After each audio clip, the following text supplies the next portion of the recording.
어제 아침 신문을 통해서 어떤 책의 서평을 읽었습니다. 그 책은 요즘 유행하는 드라마 SKY 캐슬이라고 하는 그 드라마의 흐름과 같은 맥락을 가지고 있다고 그렇게 소개하고 있는 것을 보았습니다. 같은 맥락에서 읽어볼 수 있는 좋은 도서라는 말입니다.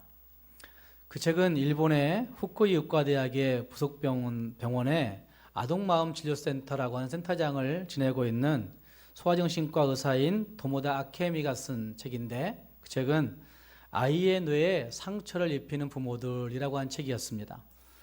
그 책은 아동 발달에 관한 임상 연구의 연구 결과물로 보여지고 있고, 그에 의하면 어른들의 그 부적절한 양육 태도, 양육 때문에 아이의 뇌가 변형된다는 사실을 장기간 동안의 조사에 걸쳐서 연구 발표를 밝혀내고 있는 것을 그 책에 통해서 볼 수 있습니다. 특히 부모들의 나쁜 취급으로 인해서, 아이들을 향한 나쁜 태도, 나쁜 취급으로 인해서 자녀들의 마음만 상하는 것이 아니라 사실은 뇌 구조가 바뀔 정도로 심각한 신체적 이상이 생긴다는 것을 과학적으로 증명해낸 책이라고 그렇게 평가되고 있습니다. 우리는 종종 이런 얘기를 합니다. 때리는 정도가 가볍다면 그건 학대도 아니야 라고 그렇게 얘기합니다. 한두 대 때리는 것은 그게 학대라고 얘기할 수 있어, 이렇게 얘기하는 거죠.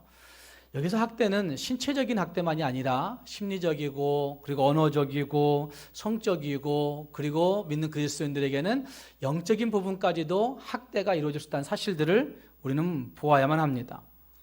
그러면서 아이들의 행동을 바로잡기 위해서는 이 정도는 아무것도 아니지, 한 번 정도는 한두 번 정도는 괜찮은 거지, 어쩔 수 없는 거야, 그러면서 커는 거지, 이렇게 얘기한다는 말입니다. 그러면서 우리가 자녀들에게 하는 말, 너 같은 것은 낳지 말았어야 되는데, 이런 말들을 참 많이 합니다. 너만 없었으면 내가 고생하지 않았을 텐데 너 때문에 지금 웬 고생인지 모르겠다, 이런 말도 합니다. 그러면서 또 아이들에게 얘기합니다. 너 진짜 할 줄 아는 게 뭐 있기나 하냐? 이렇게 얘기합니다. 그러면서 차라리 나가 뭐 하라고 얘기합니다. 이건 막장 드라마에서 얘기 나오는 얘기 같지만 사실은 우리의 일상에서 가정 안에 흔히 많이 할 수 있는 이야기들인 것을 볼 수가 있습니다. 그래서 그 책에서 아마 일본이나 한국이나 다를 바가 없는 것 같은데, 도모다 아케미가 그렇게 얘기하는 겁니다. 아이들의 뇌에 상처를 입히고 있는 부모들이 있고, 아이들의 뇌에 상처를 입히는 권위자들이 있다. 부모만이 아니죠. 사실은 선생님들, 또 어떤 이로든지 교회 안에서도 선생, 학교에서도 선생, 그리고 동네에 가면 이웃에서도 어른들을 보면서 어른들은 아이들이 굉장히 크게 보이는 거죠. 근데 그들의 권위로 말미암아 아이들의 뇌에 상처를 입히는 일들이 많이 있을 수 있다는 사실들을 이야기합니다. 이런저런 말들과 환경을 겪으면서 성장기에 있는 아이들의 그 섬세한 뇌가 고통을 이겨나가려고 스스로 변형을 일으키는 겁니다. 또한 이건 심리학적으로는 사실은 일종의 방어기제라고 얘기할 수가 있을 텐데, 자기를 방어하려다 보니까 그렇게 하는 것이라고 얘기할 수가 있을 텐데, 이러한 뇌의 변형이 일어나게 될 때 학습 의욕이 저하되고, 그리고 우울증이 생기게 되고, 섭식장애라는 얘기는 먹는 것에 대한 장애가 생기게 되고, 또 심하면 조울증과 같은 정신질환, 심각한 정신질환이 생기게 되고, 그리고 충동성, 난폭한 행동들과 같은 각종 피행들이 아이들에게서 발견되어진 일들 뿐만 아니라 그것을 방어하려다 보니까 정말 자극적인 강한 쾌락을 찾아서 헤매이다가 결국은 담배나 아니면 알코올이나 아니면 게임이나 성적인 어떤 것들에 심취하는 일들이 우리 아이들에게서 일어난다고 하는 사실들을 말하고 있습니다. 이 모든 것들이 아이들의 뇌에 상처 입히는 부모, 상처 입히는 권위자들을 통하여서 그들의 말로 인하여서 일어나고 있다는 사실들을 도모다 아케미는 잘 분석해내고 있는 것입니다. 결국은 말이 중요하다는 겁니다. 우리가 사용하고 있는 말, 우리가 듣고 있는 말, 우리가 비언어적으로 표현해내고 있는 말들, 말은 입으로 뱉은 이 말만이 말이 아니라 우리의 몸짓과 눈짓과 표정과 우리의 태도를 통해서 보여지고 있는 비언어적인 말들도 많이 있는데, 그 모든 것들을 통해 사람들의 인생이 좌우될 수 있다고, 매우 중요하다고 이야기하고 있다는 말입니다. 성경도 하나님은 우리에게 말이 중요하다는 사실들을 분명하게 말씀하고 있습니다. 하나님은 세상을 말씀하심으로 창조하십니다. 말씀이 있었기 때문에 세상이 창조되었다는 말입니다. 그리고 피조물된 인간들이 맨 처음 들었던 말도 하나님의 말씀이었습니다. 그 처음 사람들은 하나님의 말씀을 들음으로 말미암아 하나님의 말씀 속에서 정체성을 확인하게 되었고 하나님의 말씀을 통해서 우리 인생의 목적을 설정하게 되었을 것이고 하나님의 말씀을 통해서 우리 자신들의 의미를 발견하며 살아갔던 것이 처음 인간들의 모습이었습니다. 그러나 어느 순간에 사탄의 말이 우리 인생 가운데 들어올 때 사탄의 말이 우리 인생 가운데 들려지기 시작하면서 그때부터 우리는 다른 인생의 목적을 갖게 되는 것이고 결국 그 인생의 목적, 내 인생의 목적을 통해서 다른 사람들을 짓밟고 헐뜯고 다른 사람들을 비난하고 판단하고 다른 사람들을 정죄하는 책임을 전가하고 죄를 덮어 씌우는 일들이 사탄의 말을 들음으로 사탄의 말을 듣기 시작할 때부터 있어졌다는 사실들도 우리는 인정할 수밖에 없는 것입니다. 함께 읽은 말씀은 욥과 그 친구들의 대화가 욥과 친구들의 논쟁 가운데 있는 말씀이 여기에 있습니다. 특별히 욥의 친구들과 벌이는 두 번째 논쟁의 이야기가 15장부터 시작해서 21장까지 욥기 안에 진행되고 있는데 그 두 번째 논쟁의 처음 시작 부분이 오늘 욥기 15장의 말씀입니다. 본래는 그들이 논쟁하려고 욥에게 찾아오지 않았을 것입니다. 엘리바스나 소발이나 빌닷이 욥의 그 아픔을 좀 위로해 주려고 욥의 그 고통들을 좀 함께 고통당해 보려고 함께 격려해 줘 보려고 욥에게 찾아와서 이야기하고 하였던 것이죠. 그런데 그 위로와 격려가 어느 한순간에 논쟁으로 바뀌게 되었고 정죄로 바뀌어버린 상황 가운데 이르게 된 것입니다. 오늘 엘리바스의 말을 통해서 우리가 사용하고 있는 언어를 다시 한번 뒤돌아볼 필요가 있습니다. 나는 안 그러려고 했는데 왜 그렇게 됐을까? 이런 생각을 할 때가 많은 것을 우리가 다시 한번 뒤집어 보면서 우리 언어의 사용들이 결국 내 자신과 주변의 영혼들을 살려낼 수 있는 말이 되려면 어떻게 해야 될 것인가? 나 자신과 주변을 살려줄 수 있는 생명을 공급하는 말이 되려면 어떻게 해야 될 것인가? 함께 살펴보시면서 결단할 수 있는 우리 모두가 될 수 있기를 주님의 이름으로 축복합니다. 먼저 우리는 비난과 정죄의 말을 버려야 합니다. 함께 읽은 본문 가운데 엘리바스는 욥의 말을 판단하고 있는 모습이 먼저 등장하고 있습니다. 함께 읽은 말씀 앞구절들 2절 말씀에 보면 지혜로운 자가 어찌 헛된 지식으로 대답하겠느냐 어찌 동풍을 그의 복부에 채우겠느냐라고 그렇게 이야기하고 있습니다. 여기 지혜로운 자는 욥을 얘기하고 있는 거죠. 욥이 13장, 14장에서 지혜롭다 생각할 수 있는 여러 가지 이야기들을 12, 13, 14장에서 얘기했습니다. 그 얘기를 듣고 난 다음에 지혜로운 자가 어떻게 헛된 지식을 가지고 있을 수 있냐 이런 말을 하고 있는 거죠. 다시 말해서 네가 가진 지식은 헛된 지식이야. 네가 가진 지식은 바람과 같은 지식이야. 동풍에 바람에 실려날 수 있는 그런 지식이야 라고 그렇게 이야기하고 있는 말씀이 등장하고 있습니다. 욥의 말을 판단하고 있는 거죠. 3절 말씀에서는 욥의 말을 무익한 말이라고 그렇게 이야기하고 있습니다. 너는 어찌 도움이 되지 아니하는 무익한 이야기를 하고 있냐고 그렇게 얘기하고 있습니다. 뿐만 아니라 4절 말씀으로 가면 참으로 네가 하나님 경유하는 일을 그만두어 하나님을 경유하기를 그친 말을 하고 있구나 이 말이죠. 하나님을 경유하기를 그친 말을 함으로 말미암아 주변 사람들에게 하나님을 바라볼 수 없도록 만드는구나 이런 말이죠. 하나님 앞에 묵도하기를 그치게 하는구나 라고 얘기합니다. 하나님을 경유하지 않는 너라고 판단하고 있는 모습이 있는 겁니다. 또 한 가지는 5절 말씀에서 너의 죄악이 너의 입을 가르치나니 네가 간사한 자의 혀를 좋아한다. 너의 말을 죄악이 가르치니 너는 참 간사하구나 이런 말이죠. 죄악이 너를 지배하니 너는 간사한 말을 즐겨하는구나 이런 말이죠. 지금 엘리바스는 욥의 말에 대해서 말하고 있습니다. 빙빙 돌려서 말하고 있는 것 같지만 사실은 그 욥의 말을 비난하고 있는 것이고 욥의 말을 비난하고 있는 것 같지만 욥의 삶 전체를 평가하고 규정하고 있는, 단정짓고 있는 그런 말들이 이 엘리바스의 말들에서 보여질 수 있습니다. 뿐만 아니라 6절 말씀 이하로 가면 이것들이 다 너 때문이야 라고 얘기하고 있는 말씀도 등장합니다. 책임을 전가하고 있는 모습이죠. 6절 말씀에 너를 정죄한 것은 내가 아니요 너의 입이야. 너의 입술이 너에게 불리한 증언 함으로 말미암아 이렇게 말하고 있다고 이야기하고 있습니다. 이런 말들은 우리가 흔히 할 때가 많습니다. 너의 무엇 때문이야.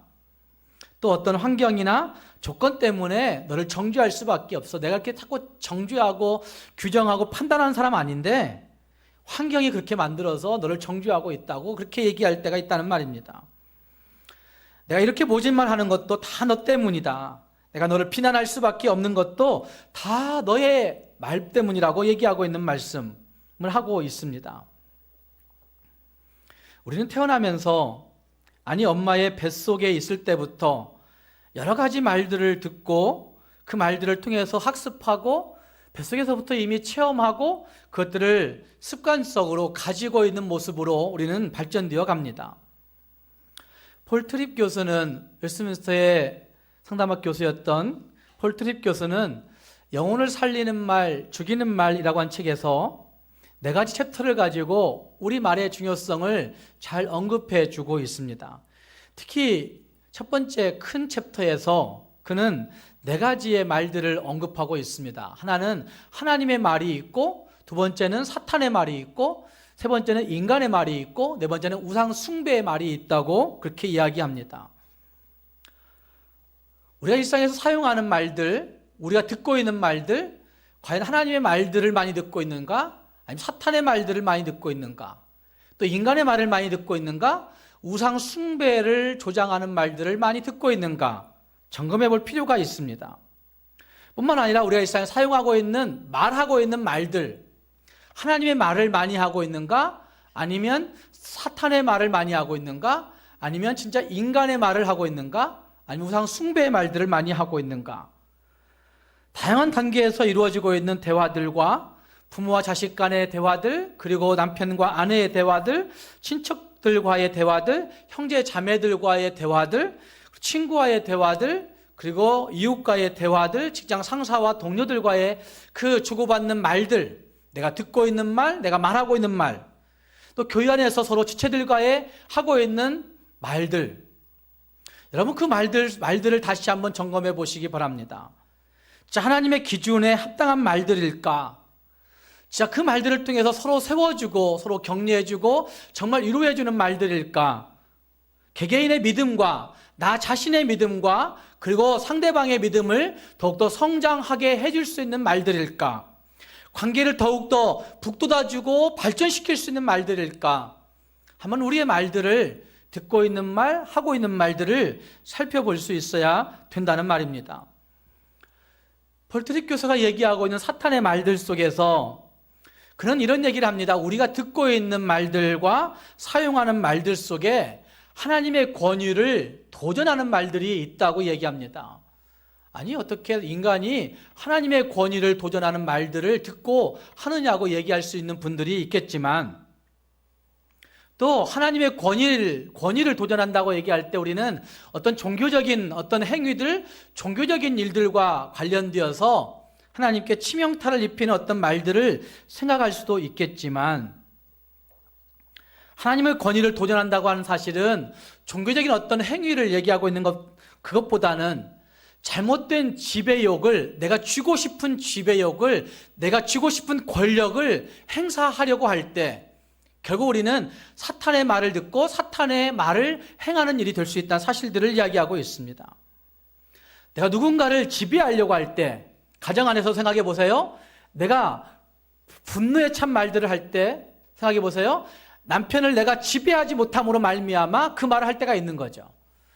아내가 내 맘대로 뜻대로 움직여주지 아니할 때 아내를 조정하려고 하다 보니까 아내를 윽박지르는 말들을 할 때가 있는 거죠. 그건 다 사탄의 말들을 하고 있는 겁니다. 뿐만 아니라 자녀들에게도 우리가 이렇게 해야만이 아이가 말 들을 거야 라고 생각하는 그 생각, 이미 들려오는 말이죠. 우리 머릿속에 들려오는 말인데, 아이를 이렇게 협박해야만이 들을 수 있을 거야 라고 생각하는 그것 자체가 이미 사탄의 말을 내가 듣고 있는 것이라고 얘기할 수가 있는 거죠. 폴트립 교수는 상담학을 전공하였기 때문에 폴트립 교수가 얘기하고 있는 그 말들을 잘 읽어보면, 그래, 우리가 얼마나 많은 분야에서 사탄의 말을 듣고 있고 사탄의 말을 사용하고 있는가 하는 것들을 발견할 수가 있습니다. 결국 다른 지배욕들을 가지고 권력을 행사하려고 하는 그런 권력욕, 힘을 부리려고 할 때에 결국 우리는 악한 생각들을 갖게 되는 것이고, 악한 비난의 말들, 악한 불평의 말들, 악한 원망의 말들을 할 수밖에 없는 존재라는 말입니다. 엘리바스의 말들 속에서도 이런 것들을 엿볼 수가 있지 않습니까? 아마 첫 번째 말들을 하고 나서 욥이 이야기하고 있는 그 욥의 말들을 들으면서 아마 그들이 할 말이 없었을 겁니다. 참 욥이 참 지혜롭구나. 참 몸이 완전히 만신창이 되었음에도 불구하고 욥이 이야기하고 있는 그 말들은 참 지혜로운 말이야. 아마 어느 정도 수긍을 했을 것입니다. 그러니 두 번째 논쟁을 펼쳐갈 때 욥을 좀 한 큐에 죽여야 될 거 아니겠습니까? 욥을 한 큐에 잡아야 되지 않겠습니까? 그러니까 욥에게 그렇게 얘기하는 거죠. 너는 참 헛된 지식 가지고 그렇게 뻐기고 있구나. 이런 말을 2절 말씀에서 이런 방식으로 하고 있는 거죠. 지혜로운 자가 어찌 헛된 지식으로 대답하느냐. 이런 말을 하고 있는 것입니다. 어쩌면 욥을 꼭 지배해야 되겠다. 욥을 좀 내가 내 뜻대로 좀 다스려 봐야 되겠다. 욥을 내 뜻에 좀 굴복시켜 봐야 되겠다. 욥을 내가 꼭 지배하고 이겨봐야 되겠다라고 한 욕망이 이 엘리바스의 생각 속에서 발견된다는 말입니다. 그래서 엘리바스는 너는 이것이 잘못된 거야. 너 이것이 잘못됐다니까? 이렇게 얘기하고 있는 방법. 이런 방식만이 옳은 거야 라고 얘기하고 있는 방법을 이 엘리바스의 이야기 속에서 발견할 수가 있는 것입니다. 또 폴트립 교수는 그 우상 숭배의 말이라고 한 챕터에서 우상 숭배의 말들을 소개하고 있는 장에서도 엘리바스가 이야기하고 있는 책임 전가의 이야기들을 잘 언급하고 있습니다. 우리가 누군가에게 책임 전가를 하고 있는 것은 우리 안에 또 다른 우상이 있는 거죠. 나 자신이라고 하는 우상이 거기 도사리고 있는 거죠. 내가 높아져야 되고 내가 인정받고 싶고 내가 의로워져야 된다라고 하는 우상, 내가 사람들에게 좀 경건하게 보아야 된다는 우상, 이것이 자리 잡으로 말미암아 우리는 다른 사람들에게 그 책임을 전가시키는 말들을 함부로 하고 있는 것입니다. 우리가 겪는 다양한 상황에서 폴트립 교수는 우리가 책임을 전가하는 일들을 잘 언급해 주고 있습니다. 내 말로 인한 문제에 대한 책임을, 내 행동에 의한 그 문제의 책임을 우리는 종종 차편에 오늘 교통 상황이 너무 밀려가지고 이렇게 늦게 올 수밖에 없었어, 이렇게 책임 전가하는 겁니다. 그러죠? 오늘 날씨가 너무 흐려가지고 내 마음이 이랬어. 내 마음이 이런 거는 내 마음이 이미 뭔가 마음 가운데 분노가 가득 찬 거예요. 그런데 그거를 나 너무 화가 나 이렇게 얘기하지 아니하고 날씨가 이렇게 찌부둥하니까 내가 이래 이렇게 얘기하는 겁니다. 직장이나 가족이나 친척이나 아내나 남편이나 자녀나 직장의 동료나 상사나 주변 사람들을 향해서 책임을 전가하는 일들이 참 많이 있는 거죠. 더 많은 돈을 가졌더라면 내가 이렇게 되지 않았을 텐데, 더 이해심 많은 남편을 만났더라면 내가 좀 더 성숙한 사람이 되었을 텐데, 내가 조금 더 정말 잘 이해해주고 돌봐주는 남편을 만났더라면, 아내를 만났더라면 내가 조금 더 성공할 수 있었을 텐데, 내가 더 좋은 교육을 받았더라면 내가 더 인격적으로 좋았을 텐데, 내가 더 좋은 교회를 만났더라면 영적으로 더 잘 살았을 텐데, 나에게 하나님이 순종적인 자녀를 주었더라면 우리 가정이 더 행복했을 텐데, 나를 더 지지해주고 더 사랑해주고 있는 부모가 있었더라면 내가 좀 더 뛰어난 사람이 될 수 있었을 텐데, 이런 일들이 우리 주변에 참 많이 있는 것이죠. 그런데 이것은 잘 생각해 보시면 이런 교통의 상황을 주신 하나님, 이런 날씨의 상황을 주신 하나님, 이런 어떤 주변 조건을 허락하신 하나님, 그분을 비난하는 것일 수도 있는 거죠. 나에게 부모가 있게 하신 것, 나에게 자녀가 있게 하신 것, 그것이 얼마나 큰 축복이었습니까? 맨 처음에 자녀를 낳고는 자녀 얻은 것 때문에 굉장히 기뻐하고 이게 하나님의 선물이라고, 기업이라고 얘기했는데, 언젠가 어떤 순간부터 내 자녀가 나에게 순종하지 않음으로 말미암아 이렇게 됐다고 얘기하는 그것이 있는데, 결국 하나님의 주권을, 하나님이 주신 것을 인정하지 아니하는, 하나님께 책임을 돌리는 것과 같은 그런 모습이 될 수도 있다는 말입니다. 사랑하는 여러분, 내가 듣고 있는 말들은 과연 하나님의 말씀을 듣고 있습니까? 아니면 사탄의 말들을 듣고 있습니까? 아니면 내가 어떤 것을 숭배하기 때문에 그것이 내 마음속에 자꾸만 들려오는 것입니까? 지금 우리가 듣고 있는 말들을 잘 생각해 보셔야 됩니다. 하나님으로부터 오고 있는 말들인지, 사탄으로부터 오고 있는 말들인지, 아니면 내가 내 안에서 숭배하고 있는 그 무엇, 돈을 숭배하든지, 권력을 숭배하든지, 자존심을 숭배하든지, 내 높아짐을 숭배하든지, 그 숭배하고 있는 그 무엇으로부터 내게 들려오고 있는 말들인지 한번 생각해 보아야 된다는 말입니다. 우리가 일상적으로 사용하는 말들 속에서 그 말들이 모두에게 진짜 생명을 공급하는 말들이라고 한다면, 정말 그것을 희망을 주고 있는 말들이라면 그건 하나님으로부터 오는 말들일 수 있을 겁니다. 그러나 그것이 대립하게 만들고, 낙심하게 만들고, 좌절하게 만들고, 의심하게 만들고, 불평과 원망이 전염되게 만들고 있다고 한다면 그것은 은연중에 우리 마음 가운데 사탄의 음성이 들려오고 있는 것이라고 얘기할 수도 있다는 말입니다. 타락한 본성을 가진 사람들은 남을 비방하는 일에 익숙하게 조정되어 있다고 이야기합니다. 어쩔 수 없이 조정되어 있는 형태가 있을 수 있다는 말입니다. 비방이라고 하는 말을 어떻게 생각하십니까? 비방이라고 하는 말은 원래 헬라어로는 사실과 다른 말을 하는 것이 비방입니다.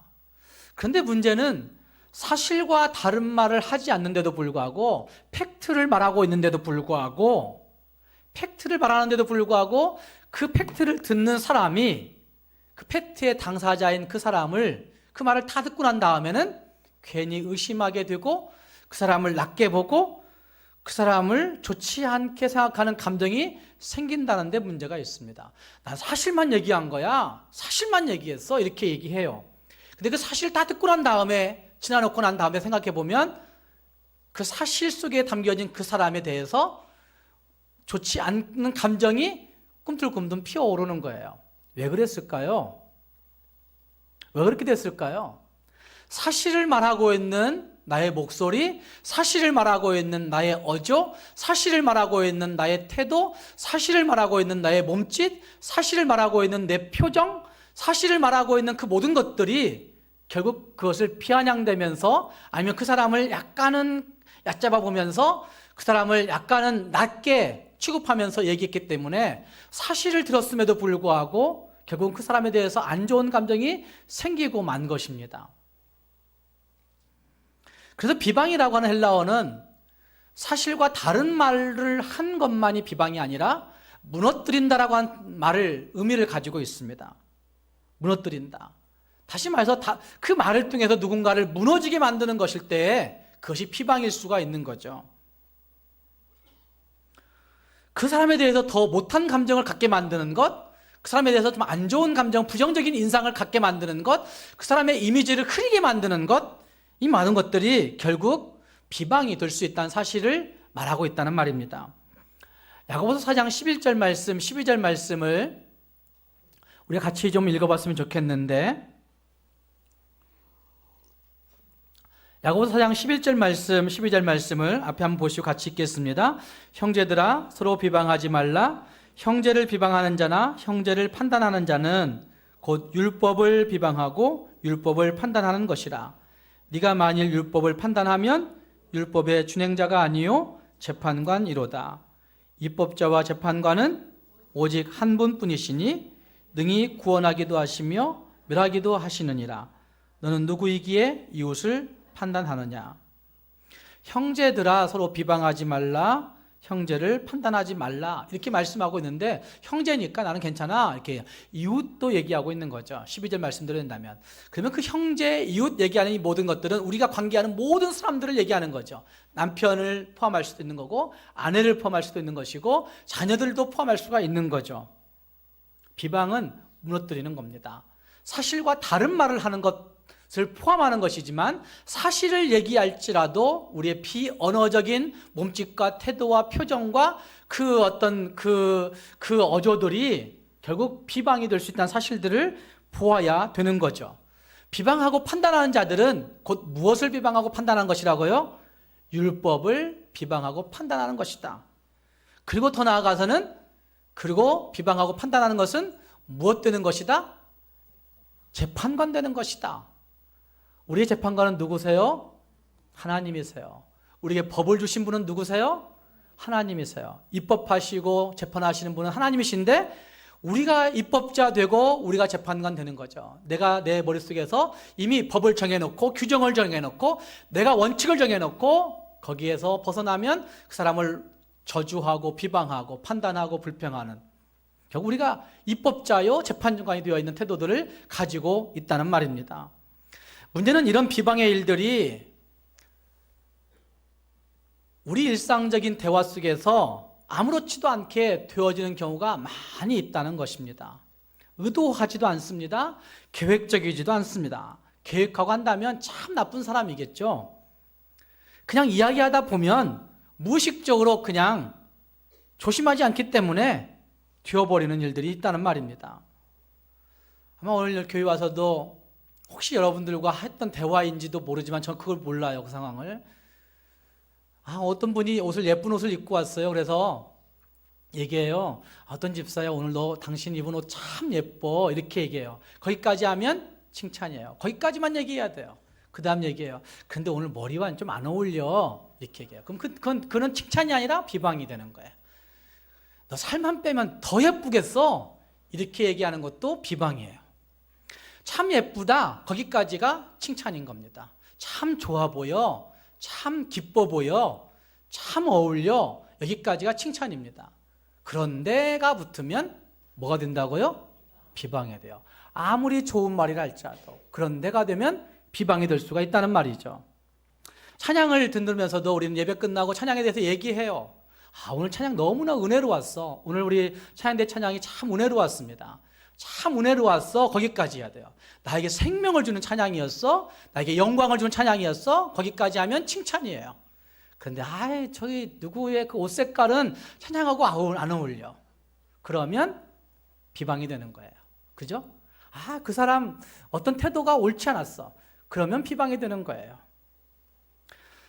어쩌면 이렇게 의도하지 않게 의도하고 그런 말 하지 않을 거예요. 그냥 자기 느낀 대로 얘기하는 거예요. 그러나 의도하지 않게 계획적이지 않게 우리 일상적인 대화 속에서 이런 얘기들이 하도 비일비재하게 나온다는 데 문제가 있다는 말입니다. 욥의 친구 엘리바스와 빌닷과 소발처럼 그들이 친구를 염려한다고 와서 이야기하는 것이죠. 그런데 결국은 비방으로 진행되어 버린 것이죠. 네가 이렇게 되었으면 좋겠는데 라고 그렇게 얘기하는 가정 속에서 결국은 나중에는 하나님을 들먹거리죠. 오늘 같은 말씀에 아마 욥에게 아마 그들이 기도해 줄 테니까 우리가 기도해 줄 테니까 이러면서 시작했는지도 몰라요. 10절 말씀에 이런 말씀합니다. 우리가 너보다 인생을 많이 산 사람인데 라고 한 표현을 하고 있습니다. 생색내면서 말하고 있는 거죠. 그러면서 11절 말씀에서는 너는 왜 하나님의 위로와 은밀하게 말씀하신 그 말씀을 듣지 않느냐고 얘기합니다. 우리가 기도해 주고 있는데 너 왜 그렇게 하나님의 음성을 듣지 않아? 하나님의 위로를 받지 않아? 이렇게 얘기하고 있다는 말이죠. 너에게 기도가 필요한 것 같아. 너에게 기도가 필요한 것 같아서 이 말을 하고 있는 거야. 이렇게 얘기하죠. 기도를 빙자해서 비방하는 죄를 범하는 일들도 교회 안에서 참 많이 일어나요. 특히 기도 많이 한다는 사람들이 그런 얘기해요. 내가 너를 위해 기도해 줄게 라고 얘기하면서 얘기해요. 어떤 사람에게 그 사람 오늘 요즘 참 많이 힘들어 우리 기도하자고 얘기하는 거야 이렇게 얘기하는데 그 사람의 형편을 얘기하고 있는 것 같지만 사실은 그 사람을 깎아내리고 있는 얘기들이 되는 거예요. 기도해 주자고 얘기하고 있지만 사실 그 사람의 형편을 들춰내고 있는 것이 되는 거예요. 기도를 빙자한 죄들도 많이 벌어지고 있는 거죠. 차라리 그냥 조용히 기도해 주는 게 훨씬 더 나아요. 그렇잖아요? 기도해 준다고 떠벌리지 말고 그냥 기도하는 게 낫다는 말씀이에요. 얼마나 기도하는지 모르겠지만 그냥 기도하는 게 나아요. 차라리 기도도 하지 아니하고 아예 퍼뜨리지 않는 것이 훨씬 더 나은 거예요. 그죠? 상처 입은 사람들, 힘들고 고통하는 사람들, 차라리 그거 부탁하지 말고 퍼뜨리지 않는 게 훨씬 더 낫다는 말씀이죠. 도움을 요청하는 것 같은 그런 태도를 취하면서도 우리는 종종 남을 비방할 때가 있습니다. 이것은 잠언 26장 22절 말씀에 말하고 있는 것처럼 남의 말 하기를 좋아하는 자의 말은 별식과 같아서 뱃속 깊은 데로 내려가느니라. 남의 말 하기를 얼마나 우리가 좋아합니까? 특별한 음식 같아요. 왠지 그 음식은 그 전에 먹었던 집에서 먹었던 음식보다 훨씬 더 좋은 것 같아요. 똑같은 재료, 아니 더 좋은 재료를 사용했는데도 불구하고 바깥에 나가서 먹는 음식이 훨씬 더 좋은 것 같은 느껴지는 그것, 남의 말 하는 것과 같은 거다 얘기예요. 그것을 말하면 더 깊은 신학이 있는 것 같아요. 내가 더 신앙이 좋은 것 같아요. 내가 더 잘난 것 같아요. 그런데 사랑하는 여러분, 우리의 말로 인해서 한 사람의 인생을 무너뜨릴 수 있다고 한다면, 그 사람의 인생을 추락하게 만드는 것이라면, 그 사람의 인생을 파괴하는 것이라면, 그것은 그리스도의 몸에, 우리는 예수 믿는 자들이니까 그리스도의 몸에 영적인 독성 물질을 퍼뜨리는 것과 똑같은 것입니다. 그 독성 물질이 그 영혼을 죽이게 하고 있다는 사실을 보아야 된다는 말입니다. 사랑하는 여러분, 환난 가운데 있는 사람들과 대화할 때에 어쩌면 우리의 말짓, 우리의 몸짓, 우리의 손짓, 우리의 눈짓, 우리의 표정을 항상 주의해 보셔야 됩니다. 말로만이 아니라 우리의 비언어적인 태도들을 통해서 아이들에게 또 주변 사람들에게 결국 상처를 가져다 줄 수 있는 가능성이 많이 있기 때문에 우리가 느끼는 고통의 무게보다도 그들이 느끼는 고통의 무게가 크기 때문에 우리는 그것들을 조심해야 된다는 말입니다. 정말 우리의 말들이 비난과 정죄가 되지 않도록 우리의 말들을 잘 조심하여서 우리의 말이 내 개인의 영혼도 살리고 우리 주변의 영혼을 잘 살려낼 수 있는 그런 말들이 될 수 있기를 주님의 이름으로 축복합니다. 두 번째로 우리는 하나님이 되려는 착각을 버리셔야 됩니다. 엘리바스는 욥을 향하여 몇 가지 질문을 던지고 있는 것을 볼 수 있습니다. 8절 말씀에 이렇게 질문합니다. 하나님의 오묘하심을 네가 듣기는 했어? 라고 묻고 있습니다. 하나님의 오묘하심을 네가 알고는 있느냐? 네가 들었느냐? 이렇게 묻고 있습니다. 이 말씀은 엘리바스는 알고 있다는 얘기일까요? 모르고 있다는 얘기일까요? 난 하나님의 오묘하심을 알고 있는데 너 하나님의 오묘하심을 알기나 해? 이렇게 묻고 있는 거예요. 11절 말씀에 나타나고 있는 하나님의 위로와 은밀하게 하시는 말이 너에게 작게 느껴져? 이런 말. 하나님의 위로와 은밀한 것들을 내가 들었는데 너 하나님의 위로를 그렇게 무시하지 마. 이렇게 얘기하고 있는 거예요. 13절 말씀에서는 너의 영이 하나님께 분노를 터뜨리냐 어떻게 그렇게 얘기해요. 너의 영이 어떻게 하나님께 화낼 수 있어? 이런 말이죠. 그러면서 15절 16절 말씀에서는 거룩한 하나님이 너를 용납하시겠느냐라고 하는 참 무서운 말을 하고 있습니다. 거룩한 하나님이 너를 용납하시겠어? 참 무서운 질문이죠. 그런데 여러분 이 네 가지의 질문을 잘 보시면 어쩌면 하나님 그분처럼 얘기하고 있는 건 아니에요. 우리가 가진 상태만으로도 굉장히 힘들고 괴롭고 어려운데 그걸 단정해서 말하는 것도 참 너무나 힘들고 어려운데 이 엘리바스의 말을 잘 들어보면 하나님이 그렇게 생각하는 것 같아요. 하나님이 거기에 뜻을 가진 것 같아요. 하나님이 그렇게 말씀하시는 것 같아요. 얼마나 힘들고 두렵겠냐 말이에요. 그것이 하나님의 뜻이라고 얘기할 때 정말 몸둘 바를 몰라 하는 게 그리스도인들 아니겠습니까? 욥이 하나님을 철저하게 경외했던 사람이었는데 하나님의 뜻이 그것이라면 나는 죽어 마땅한 것이죠. 하나님의 뜻이 거기에 있다고 한다면 이런 고통 1000번 만번 당해도 할 말이 없는 거죠. 지금 엘리바스는 하나님이 되어서 얘기하고 있는 거죠. 자기가 하나님처럼 얘기하고 있는 겁니다. 근데 이것은 하나님이 되려는 인간들의 착각을 잘 보여주고 있는 모습이라고 할 수가 있습니다.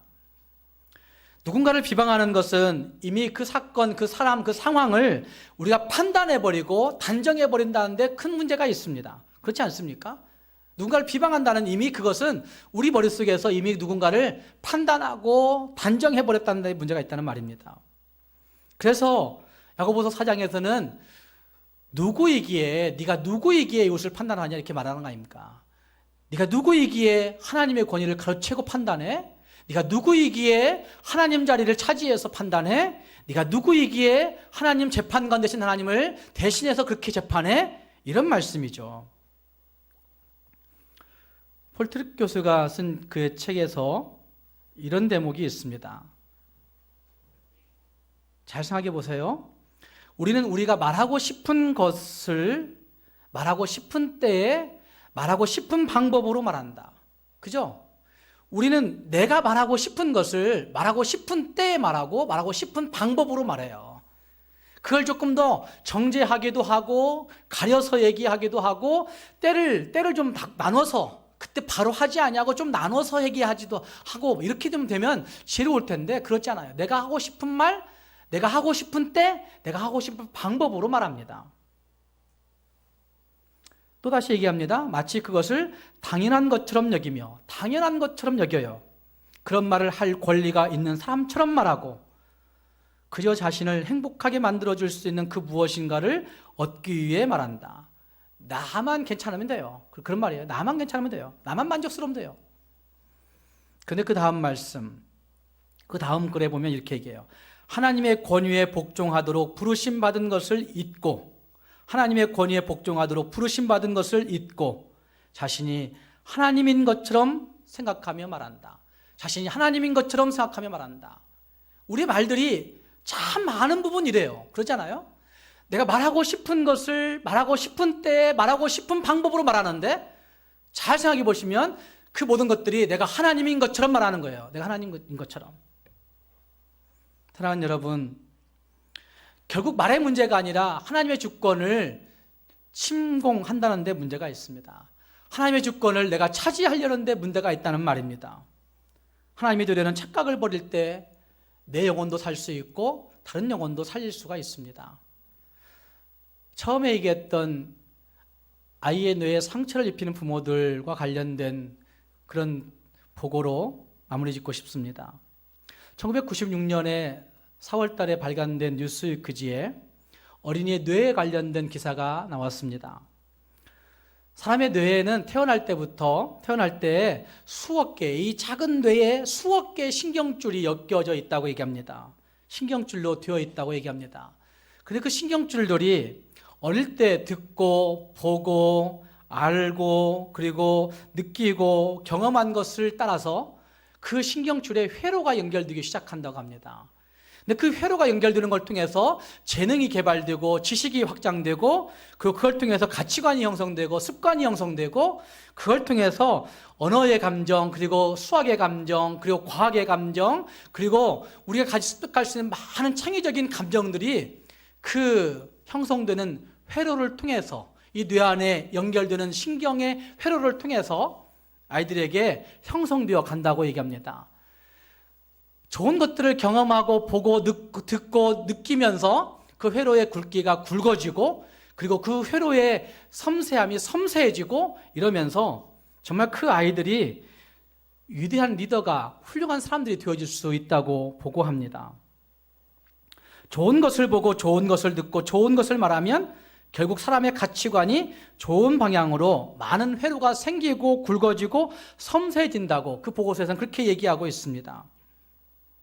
사랑하는 여러분, 우리가 무엇을 말하고 있는지, 우리가 얼마나 그것들을 자주 말하고 있는지, 또 우리가 무엇을 듣고 있는지, 우리가 그 무엇을 얼마나 자주 듣고 있는지 한번 생각해 볼 수 있기를 바랍니다. 뿐만 아니라 우리의 자라나고 있는 그 자녀들이 얼마나 많은 소리들에 노출되어 있는가 생각해 보시면서 어떤 소리를 많이 듣고 있는가, 자주 듣고 있는가, 어떤 것을 자주 말하고 있는가, 이것들을 한번 돌아볼 필요가 있는 것입니다.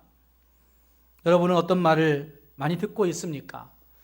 들리는 대로 듣지 마시고 그것들을 잘 분별해서 들을 수 있는 저와 여러분이 꼭 될 수 있기를 바랍니다. 왜냐하면 그 듣는 것이 내 삶에 영향을 미칠 것이기 때문에, 뿐만 아니라 우리 주변에 가까운 사람들에게 영향을 끼칠 것이기 때문에 듣는 것을 가려서 듣는 대로, 들리는 대로 듣지 마시고 분별해서 들을 수 있어야 된다는 말입니다.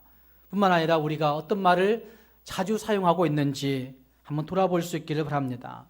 그리고 우리가 자주 사용하는 그 말들을 통해서 내 영혼도 살고 우리 주변의 영혼들로 살릴 수 있는 그런 말들을 할 수 있는 저와 여러분이 될 수 있기를 주님의 이름으로 축복합니다. 기도하겠습니다.